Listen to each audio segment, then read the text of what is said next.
અને પછી જે ખબર જ નથી કે હું ખાઈ છી, સમજ્યા? અને પછી વ્યાખ્યાનકારો એ રમૂજમાં પછી ગીતો લખ્યા.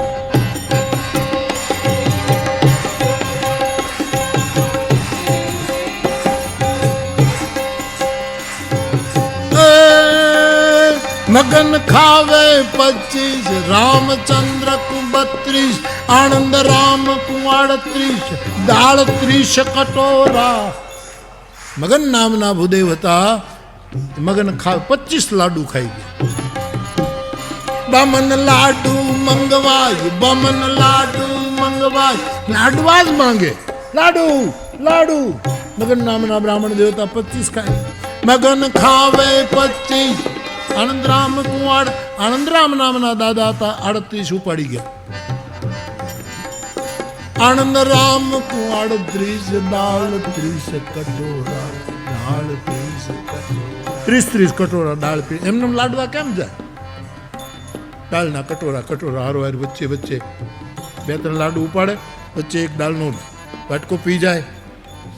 લાડુ ને બરફી ને મોહનથાળ ને સુંદા ને શાક. સુંદા તો શાકની જેમ ખાધા, અથાણા તો જાણે શાક હોય એમ ખાધા, એટલા અથાણા ખાધા, કાંઈ રહેવાનું. આ તો ઠાકોરજીનો અન્નપૂર્ણાનો ભંડાર એવું જેમ્યા.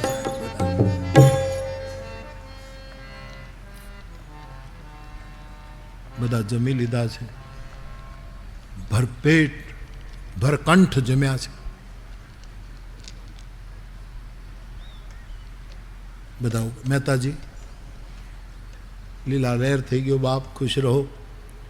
પણ આ સોનાના વાસણો છે મહેતાજી, અને આ બધું સોનાનું, આમાં કાંઈ આડાવડું ન થઈ જાય, હાંચવીને બધું. નહીં નહીં બાપજી, ઠાકોરજીના દરબારમાં હેઠું અમે કાંઈ રાખીએ જ નહીં. આ થાળી, વાટકાન, પાટલાન, ચમચ્યું એ બધું તમારે મહેતાજી, અમારે. હા,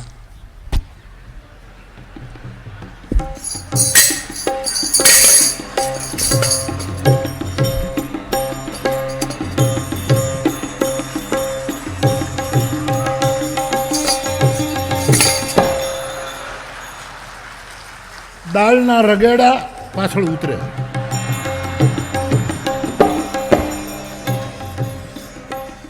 જય હો મહેતાનો જય હો.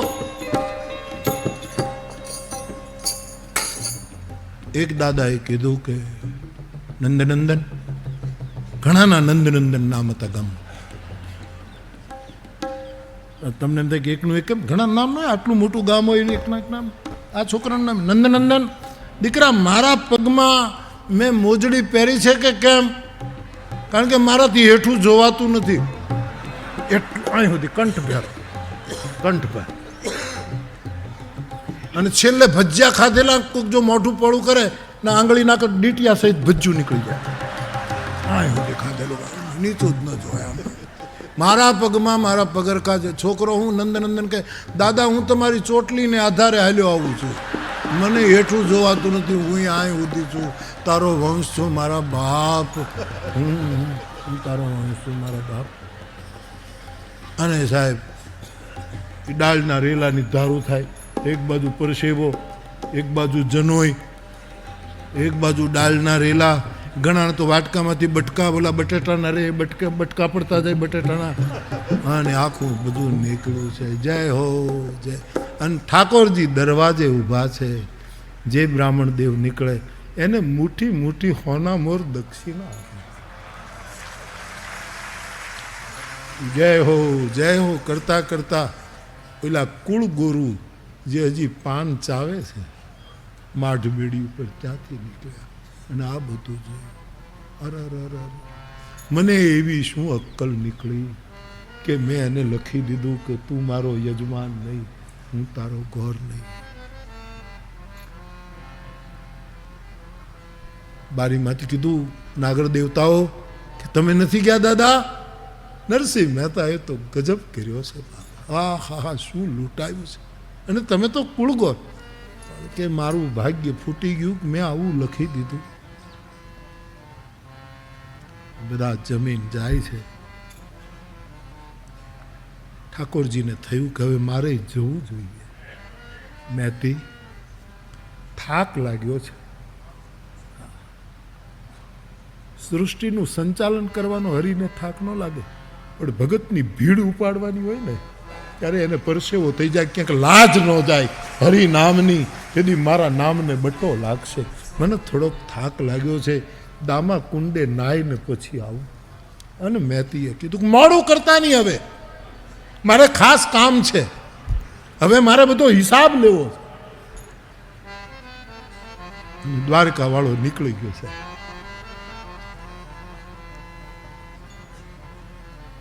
એને એમ થયું કે હું વયો જઈશ. ઓલાએ જેણે ગોરપદું મૂકી દીધું, ચિઠ્ઠી લખી, એ પછી મૂળ નરસિંહ મહેતાની પાસે જશે, બોલ્યો શું આપશે. એટલે ઠાકોરજી ગયા ત્યાં, અને છોકરાને બોલાવીને દાદાએ કીધું ખડકી ખોલ, મને નીચે ઉતાર. ઉતરી રસ્તામાં ગોર દાદા કે મહેતા મારી ભૂલ, મારે કાંઈ જોઈતું નથી. બ્રાહ્મણ છે ને પાછો ઉદાર છે, મારે કાંઈ ઓલી ચિઠ્ઠી, મારો ને તમારો નાતો રહેવો જોઈએ, મારે દક્ષિણા નથી જોઈએ, આપણો નાતો. કારણ કે આ નાતો છૂટશે તો અમે ક્યાંય ના નહીં રહીએ મારા બા. એ ચિઠ્ઠી ફાડી. ઠાકોરજીએ, બાપા ચિઠ્ઠીનો પ્રશ્ન જ નથી. ઠાકોરજી પાછા વળ્યા, ગોરદાદાને લાવ્યા. મહેતી, હું નાવા જતો તો, બાપા રસ્તામાં હતા અને દાદા ઉંમરને લીધે આવી ન શક્યા, એટલે મને એમ થયું કે આપણે તો પહેલી પૂજા એની કરવી જોઈએ. સાહેબ અભરે ભરી દીધું. અને પછી ઠાકોરજી આ કેળે દામા કુંડે ચડ્યો. ભગવાન અંતર ધ્યાન થયું. અહીંયા જાગને જાદવા કૃષ્ણ ગોવાળિયા, જાણે હજી હવાર જ પીડ્યું હોય. બપોરનો સમય થયો છે, ભજન ઉપર ભજન, એમાં ઓચિંતા ભાવ સમાધિ થોડી પહેલી થઈ. અને મહેતાએ આમ જગતના ઓલામાં જગતના ભાવમાં આવ્યા. મહેતાએ પૂછ્યું કે વૈષ્ણવ કેટલા વાગ્યા? કે બાપજી સમય તો ઘણો થયો, મને ઘી આપો જલ્દી, મારે ઘરે પ્રસંગ છે. એટલે ઘી ભરી દીધું છે. અન મેં તે લીધી તપેલી હાથે જો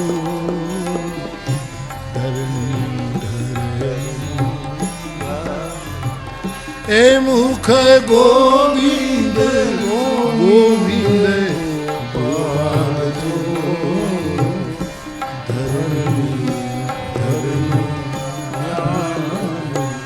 મહેતાજી આવ્યા છે, સંસારના ભાવમાં આવ્યા એટલે થોડોક ભય લાગ્યો છે. ભય મોડું થઈ ગયું છે. શ્રાદ્ધનો પ્રસંગ મહેતી વાટ જ જોતા હતા અને કીધું કે થોડુંક મોડું થઈ ગયું દેવી, તમને તો ખબર છે કે મને કોઈક ભજન ગવડાવે તો હું બધું ભૂલી જાઉં છું, અને તેથી આ ઘી લ્યો, હું હમણાં ગોરદાદાને બોલાવી આવું.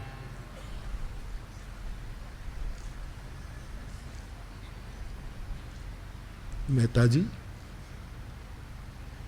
આટલી બધી મશ્કરી ન કરાય, એની કંઈક સીમા હોય. હું અબળા છું, આટલા બધાને તમે જમાડી ગયા, આટલાને તમે પહેરામણી કરી, અને વળી પાછું આનું આ નાટક હમણાં મને કહીને જાઓ છો કે હું દામા કુંડે નાવા જાઉં છું, અને વળી આની આ રમત, હવે તો રમત બંધ કરો. મહેતી,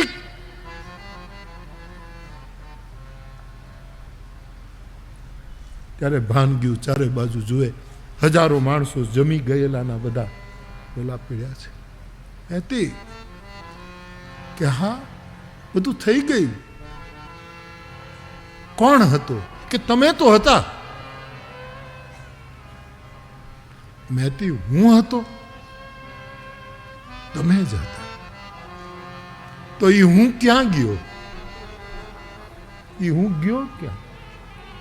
મને કીધું નાવા જાઉં છું. એથી જલ્દી બોલ. તું એની સામે જેમ તેમ કઈ એવા શબ્દો તો નહોતી બોલી તો બાપ.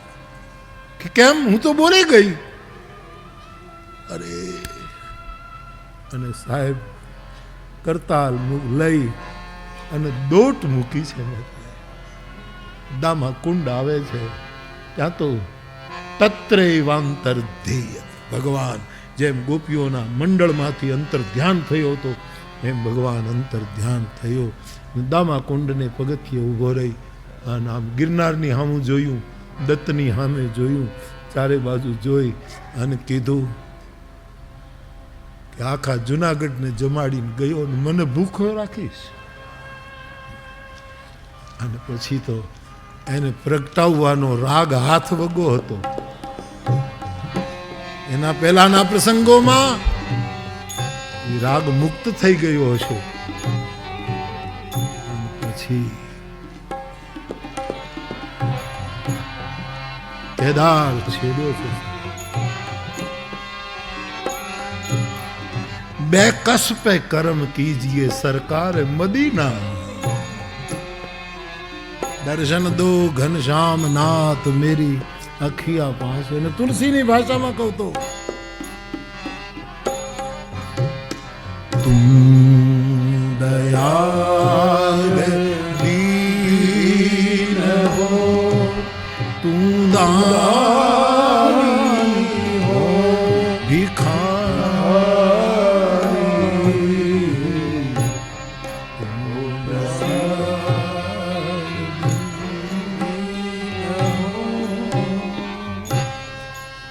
કરતાલ ખખડાવી છે.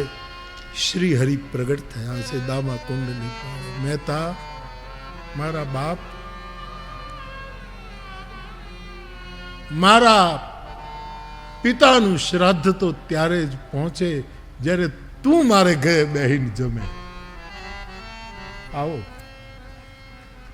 ઠાકોરજીએ રૂકમિણીને બોલાવ્યા છે. આ બાજુથી બ્રહ્મા અને બ્રહ્માણી પધારે છે, આ બાજુ શિવ અને પાર્વતી ઉતર્યા. ભવનાથ નીકળ્યો સાહેબ.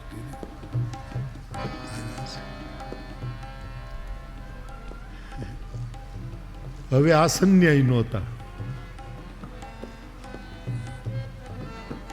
એ બધાને બેસાડી દીધા છે. ભોજન પીરસાણું છે. મહેતાને કહ્યું કે અમે તો શપથની બેઠા છીએ મહેતા, પણ તમે અને મહેતી બંને અમારી પંગતમાં શપથની બેસો. હા ઠાકોરજી મોડું થયું છે, પણ એક શું મારા ભાઈને બોલાયા હું. આ વૈષ્ણવ મારો મોટો ભાઈ છે, એણે અમને આમંત્રણ દર વર્ષે ઈ જમાડે છે. આ તો મારી પત્ની બોલી ગયા એટલે આ બધું, અને તારી કૃપા. પણ મારા મોટા ભાઈને ઘરે આજ કોઈ જમવા નથી. હું એને બોલાવ્યો અને સાહેબ મેં તો મોટા ભાઈને કહ્યું, મોટા ભાઈ તારા આશીર્વાદ. અને લાકડી પડે એમ પડવા જાય વણશીધરજી મહેતાના. અતિશય કર્યો અપરાધ નરસૈયા તારો, અતિશય કર્યો અપરાધ મારા કરજે ગુના માફ નરસૈયા તારો. મેં અતિશય કર્યો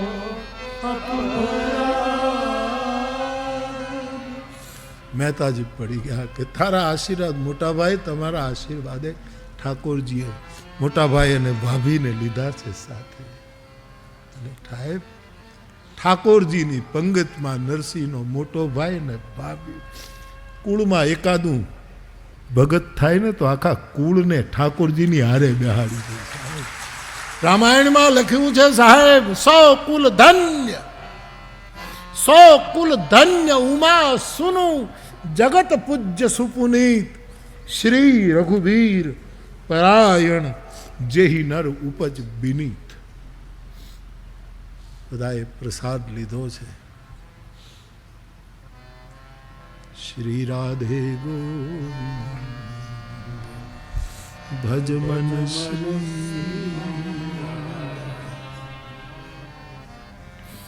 તમે ગમે તે માનતા હો, 600 વર્ષ પહેલા બનેલી, હું આ ઘટનાને સાચી માનું છું. વર્ણનોમાં કાવ્યત્વ હોય, કલ્પનો હોય, એ છૂટ છે. બાકી મૂળમાં જેને પૂરેપૂરો ભરોસો હોય એનું એને નોકરી કરવી પડે, નહીંતર એનું નામ કોણ લે જાય? અને મહેતાના કામ કર્યા એટલા તો દુનિયામાં કયા ભગતના કર્યા છે? આ મહેતો ગિરનાર કરતા વજનદાર મહેતો, હા મહેતો, હા એનો સાક્ષી બેઠો છે મહેતાનો. ભગવાન ગુરુદત્તના ધોધ વરસે છે આ ભૂમિ ઉપર. પણ વાત એટલી હતી કે છેલ્લું વિઘ્ન એ આવે છે જેમાં પોતાના કુટુંબની નજીકની વ્યક્તિ જ વિરોધ કરે. સાધુ ચરિત શુભ ચરિત કપાસુ નિરસ બિસદ ગુણમય. અમુક વસ્તુ બુદ્ધિથી પર હોય છે સાહેબ, એ વિજ્ઞાન નહીં સિદ્ધ કરી શકે, ભવિષ્યમાં કરે પણ, અને છતાંય એટલું અજ્ઞાત રહી જશે કે જેનું વર્ણન. અને આ મંડપ બંધાય અને 9 દિવસ આમનામ આટલા માણસો જમે ને કથા સાંભળે, આ કોઈ માણસનું કામ છે? આમાં કોઈ દ્વારકા વાળો જ કરી જતો. આપણને એમ લાગે કે આ ભાઈ હતા ને આ ભાઈ હતા ને આ ભાઈ હતા, આપણી બુદ્ધિ કબૂલ ન કરે ને એટલે આપણે બધાને આને આ કમિટી હતી, કમિટા બમીટા કાંઈ ન કરીએ કે દત્ત કરીને વયો જાય સાહેબ, ભવનાથ કરીને વયો જાય, માં અંબા બધાને જમાડીને વહી જાય. બાકી ન તલગાજડાનું ગજું છે ને ન જયંત્યાનું ગજું છે, એમાં કોઈનું ગજું નથી. કારણ કે દેવાવાળો નથી દુબળો, મારો ભગવાન નથી રે ભિખારી. અને એ આપે છે ત્યારે ભગવાન જુએ છે વિચારી, જોઈને આપે છે. અને અહેતુ સ્વાર્થ મુક્ત જેટલા સત્કર્મો હશે એની ઊંડીઓ કેમ ન સ્વીકારાય સાહેબ?